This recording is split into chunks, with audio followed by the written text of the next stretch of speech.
Producer Pranav has come in to discuss, in reflection of the year, the top social media trends that have changed the internet this year. Now, going away from the different sort of content, back this year, you saw a change in the way people posted online and how posts were being made.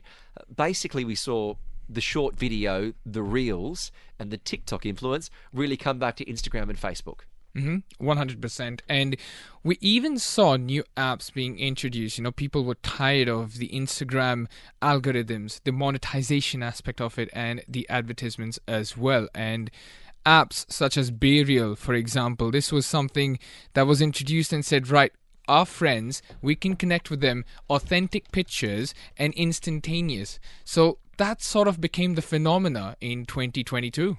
So was Be Real a threat to Instagram or TikTok? What was it used for? It was more of a threat to Instagram, in my opinion, because these are pictures that you're clicking. TikTok, of course, it makes its money and revenues through short-form video content. Be Real, on the other hand, it sort of was a threat to Instagram, and all of a sudden, Instagram's waking up and said, hang on a minute, we're losing our users to another app which was created in 2020, but only became relevant 2 years later. Well, the toll-free number is 800-810-003. Nicole has phoned through. Thanks, Nicole, for phoning through. Be Real, what is the attraction for many people? Why did this app take off in 2022? Hello, hi.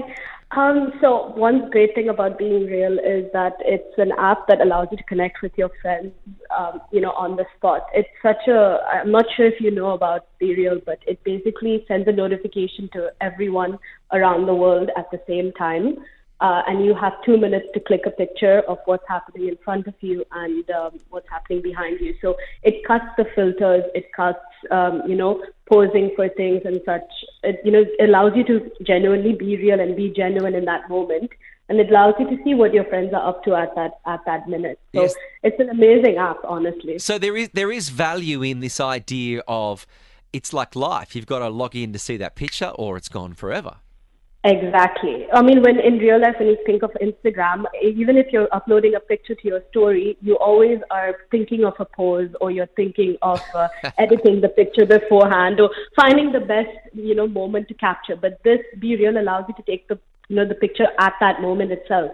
So even if you're in front of your TV, or you could be with your cat or whatever it may be, it allows you to take a moment. It captures that moment in your life at that moment. Now, yeah. I'm led to believe one of the things about the Be Real app is that you're meant to post unfiltered photos. They shouldn't be touched up.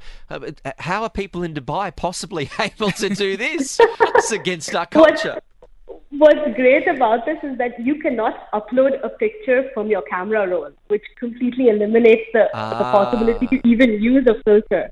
It opens when you get the notification on the app, it opens up the app and it opens up the camera immediately. So there's no filter option, there's no, emojis you can use, nothing.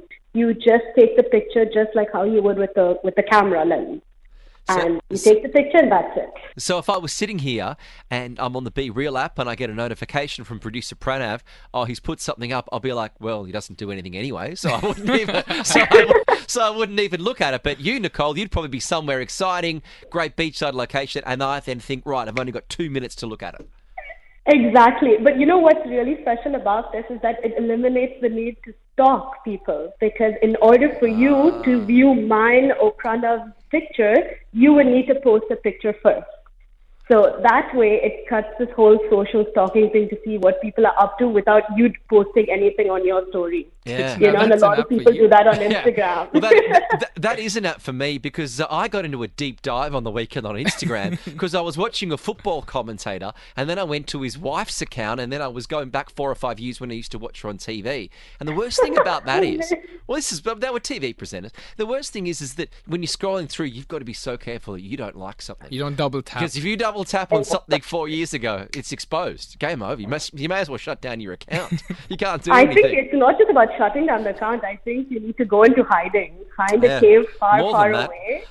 Yeah. Nicole, I also have a view in the change in social media trends in 2022, and that is that now people are no longer socially embarrassed to be caught out taking a selfie in front of their breakfast in the right light. Because usually when you'd walk past someone and they hold the phone out and they're doing the pout in front of the breakfast and they'd see you, they'd get embarrassed. That doesn't happen anymore. You just keep going. You own it. Do you reckon that's true? Yeah. It is 100% true. And it doesn't just limit to things like breakfast, where it's the most social gathering. I mean, even in my office, if I walk past someone, they'll be taking a picture. Even if I interrupt them, it's, no issue at all. They don't look twice at me. No. It's like, why aren't you taking a picture? That's the concern for them. Yeah, suddenly that's the issue. But we can still make fun of the Instagram boyfriends who have got to sit there and take thousands of photos. Nicole, thank you so much for sharing your insights into the Be Real app. So there we go. Yeah. One of the changing trends. I like that, Be Real. You can't see someone's photo unless you post them on yourself as well. That's great. Yeah, it's great. And guess what? One of the benefits for me is because I've got an iPhone 7, right? All of a sudden, I don't have to be worried about camera clarity, and I don't have to worry about poses and lighting and things like that. I'm on the app, quick picture taken and done. Although I do have a question. What happens if you can't make it on time? Is that of concern to you, Kitch? No, not really. In case you missed a notification, is that just move on, you have another day? Well, yeah, there'll be something tomorrow.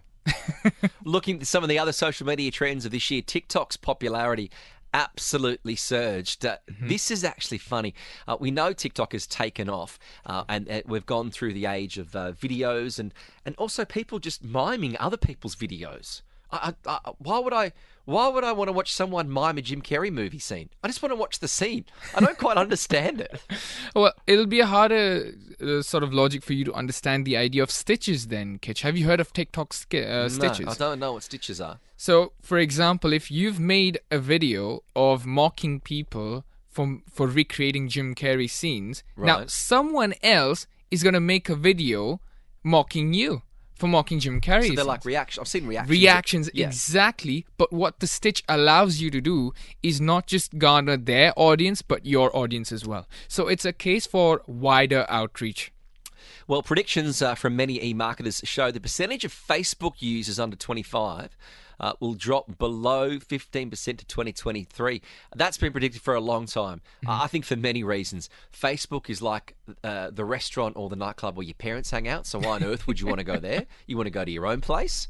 Maybe in a generation they might come back. However, I don't know what Facebook is anymore. Is poking still a thing? I don't know. But what was a Facebook poke anyways? I don't know.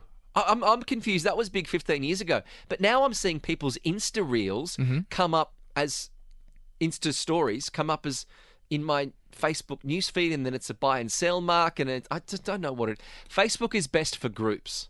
I still think the idea of, like, if you were moving to a new city, just say tomorrow I was moving to Abu Dhabi, I joined some Abu Dhabi community to meet people. Communities, yes. That's where I think Facebook is still relevant these days, in case you want to make new friends, you want help in, say, a pet care, you want a housing. I think that's where Facebook is headed. It's not going to die off so easily because the parent company being Meta has, of course, WhatsApp, it has Instagram, and now Facebook as well. So it's not going to completely die off, but just relevant to the more aged audience. And the big one that we've seen, artificial intelligent art, has taken over so many social media pages. Many people now looking to see how good looking they are, if they were a Disney princess or whether they were an astronaut. Have you done yours yet? I haven't done mine. Yeah. I don't intend on doing one, actually, because I saw a lot of my friends try this and post this on Instagram. Some of them, they ended up being, Hollywood artists, samurais, and some of them being anime characters. And I said, hang on, this is not real. We live in a city where there's a lot of people doing artificial things to their body in general. I don't need an app giving me something more artificial. I don't want an app to seem like, this is what I could have looked like if I'd worked out and had plastic surgery. That's all it's going to be.